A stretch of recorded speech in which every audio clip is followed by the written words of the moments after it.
Good day everyone. Ipakita lang natin yung mga binili ni Sir from Davao City. So ang binili ni Sir is WE Glock 17. Yan po siya. With 2 extra back straps and 1 magazine. Then ipapa-upgrade kasi ito ni Sir. TTI chamber for UAV half rubber 9-ball inner for you unicorn inner barrel, then fixed barrel, tsaka high impact hammer roller. Bumili din si Sir ng dalawang extra TTI magazine for Glock. So bago natin i-test, ilagay muna natin yung high impact hammer roller. So ayan siya. So post ko muna. So, ayan. Ang kailangan nyo lang kapag nag-install kayo ng high impact roller is isang push pin. So, screwdriver kasi yung ginagamit kong push pin. Then, yung magandang screwdriver para dito. Sa screw na to. Tatanggalin nyo to. So, ito yung self-locking screw. Ayusin natin yung pagtanggal para hindi siya ma-loose head. Loose head eh, no? So, kapag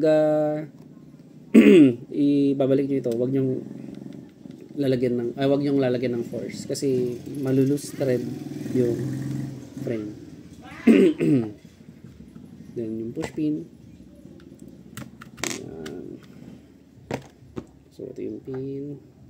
Tanggalin natin yung roller. So fire pin spring,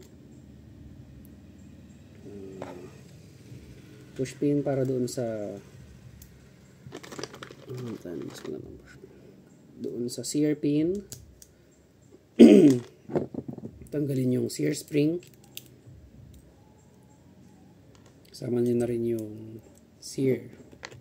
Then push pin para doon sa hammer pin.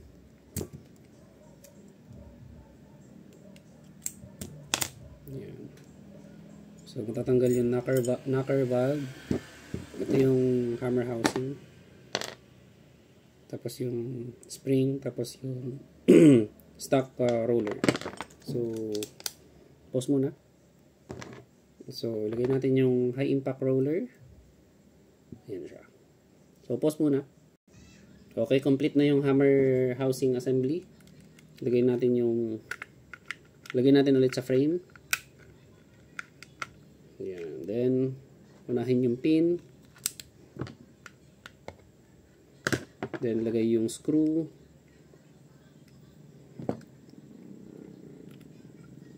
Then ilagay. Huwag niyo na pong ito-torque ito kapag humigpit na. Pag humigpit na, tama na. So ayan, okay na. Then isolid natin. Test natin.